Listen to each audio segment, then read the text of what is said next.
अस्सलामुअलैकुम वरहमतुल्लाहि वबरकातुहू। दोस्तों, मैं सजाद अहमद काजी उम्मीद करता हूँ कि आप सब अच्छे होंगे और अच्छे दिनों के मज़े ले रहे होंगे। आप जानते हैं कि जिस तरह मैंने पिछले दिनों में ज़िला इंतज़ामिया की कुछ जो उनकी नेगलिजेंस थी वो दिखाई, उनके जो फेलियर्स थे वो दिखाए, उसको लेकर मेरे ऊपर काफ़ी इंतज़ामिया गुस्से में है। लेकिन आज मैं आपके सामने एक वीडियो पेश करने वाला हूँ। उस वीडियो को आप देखें और आप फ़ैसला करें कि यहाँ पर क्या हो रहा है। लेकिन बड़े अफसोस के साथ मुझे ये कहना पड़ता है कि हमारी जो लीडरशिप है, हमारे जो रहनुमा बने हुए थे, वो आजकल नज़र नहीं आते हैं। आवाम को किन चीज़ों की परेशानी होती है, आवाम किन चीज़ों का उसको जो है सामना करना पड़ रहा है, वो कोई पूछने वाला नहीं है। ख़ास तौर से अगर मैं बात करूँ, यहाँ पर जो करप्शन है, रिश्वतखोरी जो है वो दिन ब दिन आम होती जा रही है। लेकिन मैंने एक वीडियो अपलोड किया जो बिजर हॉस्टल का था, उसको लेकर इनको बड़ी परेशानी हुई। वो सारी चीज़ें आप पहले बहुत बहुत शुक्रिया कि आपके माध्यम से, आपके चैनल के माध्यम से हम अपनी आवाज़ को जो है एडमिनिस्ट्रेशन तक और ऊपर तक पहुंचा सकते हैं। मैं 10 तारीख को पेशेंट को लाया हूं मरहोट से। वहाँ पे हमने जब एम्बुलेंस की डिमांड की है तो वहाँ पे भी हमें एम्बुलेंस नहीं मिलती है। या तो ड्राइवरों के नंबर स्विच ऑफ होते हैं, या तो अगर कहें तो वहाँ पे भी ठेके की बात होती है सबसे पहले। तो जब 108 पे हम यहाँ तक पहुँचते हैं, मैं 108 को कॉल किया हूँ तो वो सुरनकोट से वो गाड़ी गई है। 20 मिनट में वो मेरे पास पहुँची है। तो हम पेशेंट को सब डिस्ट्रिक्ट हॉस्पिटल सुरनकोट में लाते हैं। वहाँ पे मौका पे डॉक्टर इरशाद साहब हैं, वो एडमिट करते हैं। तो बच्ची का ट्रीटमेंट शुरू होता है, दवाइयाँ मंगवाई जाती हैं, 1000-1200 तक की दवाई जो है वो मंगवाई जाती है। फिर वहाँ पे जो है उसका ट्रीटमेंट होने के बाद भी तकरीबन उसको 1% भी फ़र्क ना होने की वजह से डॉक्टर साहब ये मशवरा देते हैं कि अगर इसको हम रेफ़र कर दिया जाए इसको डिस्ट्रिक्ट हॉस्पिटल पुंछ में तो कैसा रहेगा। तो उनसे मेरी रिक्वेस्ट रहती है कि कोई बात नहीं, आप मेरे से पूछिए मत, आप इनको रेफ़र कीजिए।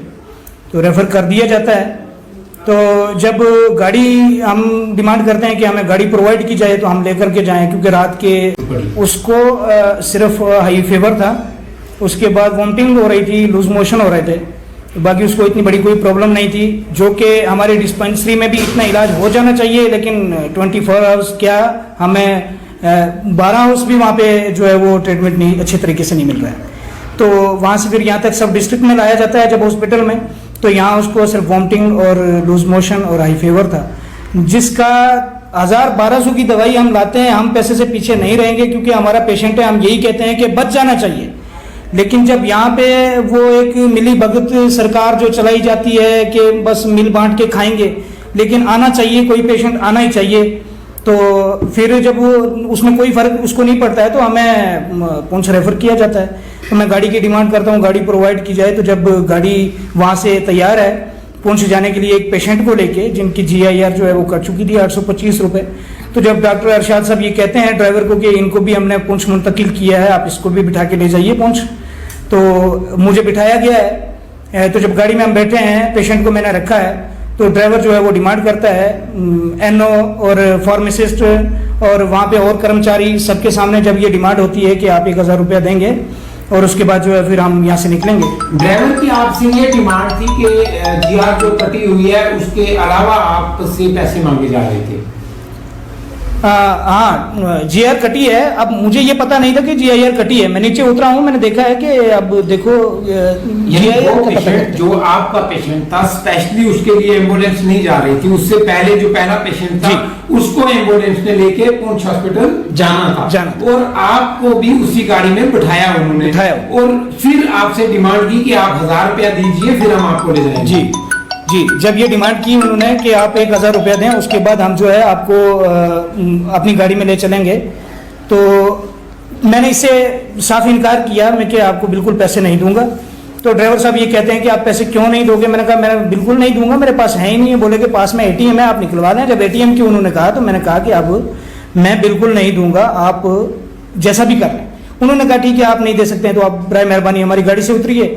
मैंने कोई बात कि यहाँ आए हुए कि फॉर्म भरने के लिए, कोई फॉर्म यहाँ भरने के लिए नहीं है। कभी कहते हैं प्लेट में जाओ, वहाँ पे कोई नहीं है। ये सब जो यहाँ के डिप्टी कमिश्नर में सबसे पहले वो कहना चाहता हूँ, वो किसी काम के नहीं है, वो एक ही काम के हैं, करप्शन करप्शन करप्शन के।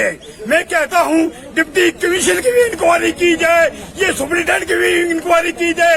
कभी कहते हैं पॉजिटिव, 4 दिन के बाद भी नेगेटिव। ये कौन सी धांधली है? ये गुंडागर्दी पहुंच की यूथ बिल्कुल बर्दाश्त नहीं करेगी, इस गुंडागर्दी को नहीं चलने देगी।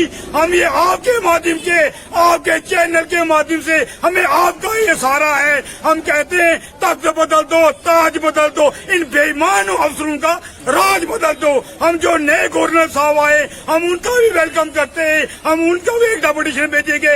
यहाँ की जो जिला इंतजामी है, खासकर डिप्टी कमिश्नर जो है वो बिल्कुल फेल साबित हुए हैं। पिछले 6 महीने हुए दुकानें बंद हैं, कोई भी ओट बोट नहीं है। हम कहते हैं डिप्टी कमिश्नर की इंक्वायरी होनी चाहिए, उनकी सीबीआई जांच होनी चाहिए। ये कौन सा घपला है? इसके पीछे बहुत बड़ा घपला है, वे इसकी सीबीआई जांच करानी चाहिए। हमारे पास एक ही सहारा है, मीडिया मीडिया मीडिया करेगा, इन करप्ट अफसरों को नंगा करेगा। जब मैं पहुंचता हूं तो इमरजेंसी में बेड पे लिटा देता हूं। डॉक्टर साहब का जाके दरवाजा खटखटाया है तो वहां पे मुझे सबसे पहले तो कोई नजर ही नहीं आया। मैंने खुद ही वहां पे पढ़ा डॉक्टर रूम्स। तो मैंने जब उसको जाके दरवाजा खटखटाया, वहां पे एक मैम आती हैं, वो मुझे पूछती हैं क्या मामला है।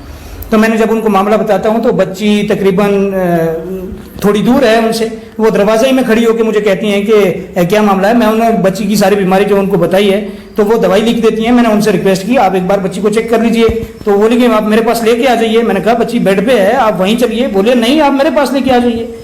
जब ये डिमांड की उन्होंने कि आप 1000 रुपया दें, उसके बाद हम जो है आपको अपनी गाड़ी में ले चलेंगे, तो मैंने इससे साफ इनकार किया मैं कि आपको बिल्कुल पैसे नहीं दूंगा। तो ड्राइवर साहब ये कहते हैं कि आप पैसे क्यों नहीं दोगे। मैंने कहा मैं बिल्कुल नहीं दूंगा, मेरे पास है ही नहीं है। बोले कि पास में एटीएम है, आप निकलवा लें। जब एटीएम की उन्होंने कहा तो मैंने कहा कि अब मैं बिल्कुल नहीं दूंगा, आप जैसा भी कर लें। उन्होंने कहा ठीक है आप नहीं दे सकते हैं तो आप बराए मेहरबानी हमारी गाड़ी से उतरिए। मैंने कोई बात नहीं कि मैं गाड़ी से उतर के मैंने बच्ची को जो है वो कैजुअलिटी में बेड पे लिटाया है।